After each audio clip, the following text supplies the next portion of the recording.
এই গণ অভ্যুত্থানের পর থেকে আজকে পর্যন্ত তরুণ প্রজন্মের এই জেনারেশনের যে রাজনীতি এবং আজকে আমাদের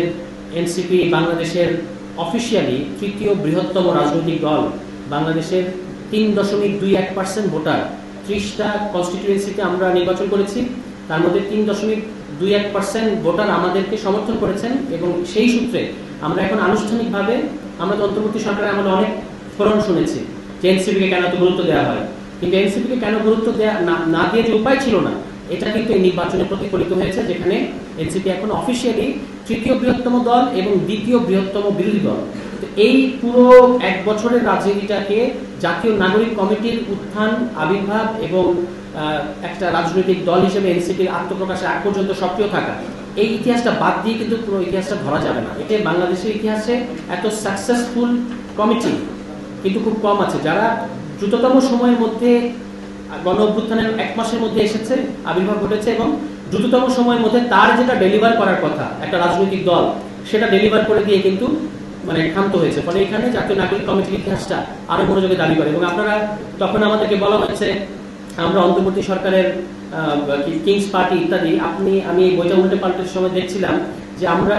এই অফিসটা ঠিকমতো ডেকোরেশন হওয়ার আগে আমরা এখানে সংবাদ সম্মেলন করেছি এবং সেখানে সরকারের বিভিন্ন নীতি সমালোচনা আমরা তখন থেকেই করেছি। সরকারের 1 মাস হওয়া উপলক্ষে আমরা বলেছি সরকারের কাজের প্রতি মন্থন, অর্থাৎ আমরা যেটা বলেছিলাম যা আমাদের ওপেনিং স্টেটমেন্টে জাতীয় নাগরিক কমিটি, যে এই সরকারকে, যেহেতু গণ অভ্যুত্থানের সরকার, তাকে সমর্থন করা এবং যেখানে যেখানে তার আমরা ঘাটতি দেখব, সমালোচনা করার জায়গায় দেখব, সমালোচনা করা, দুটোই কিন্তু আমরা সমান তালে করেছি।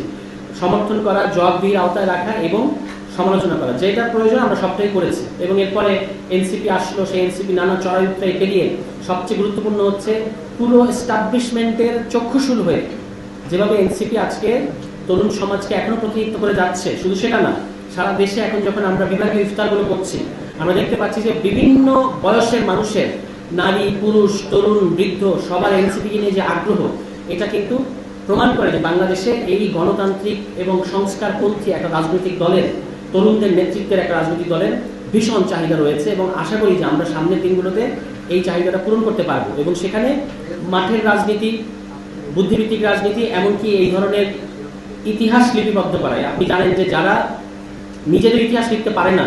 তাদেরকে কিন্তু খুব সহজেই যে কোনোভাবে পরাস্ত করা যায়। ফলে আমরা আমাদের যেমন মাঠের সংগ্রাম করতে হবে, বাংলাদেশের জনগণের পক্ষে সংস্কারের যে দাবিগুলো আছে সেগুলো আদায় করে নিতে হবে, একই সাথে আমাদেরকে আমাদের ইতিহাসগুলো লিখে রাখতে হবে। তো সেই কাজগুলো যারা অনেক আমাদের সাংগঠনিক ব্যস্ততার মধ্যে এই আপাত থ্যাঙ্কসলেস জব যারা করছেন, মাহবুবের মতো, আমি তাদেরকে সাধুবাদ জানাই এবং আমার নিজেরও ইচ্ছা আছে যে এই ইতিহাস প্রকল্প সামনে যদি মাহবুব আরো এই কাজটা ধরে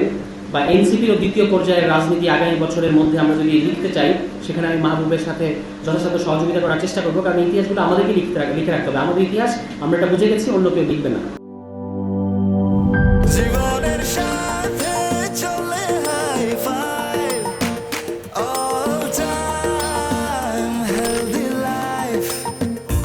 নিশ্চিন্তে খান, স্বাস্থ্যকর অল টাইম পান। All time healthy life.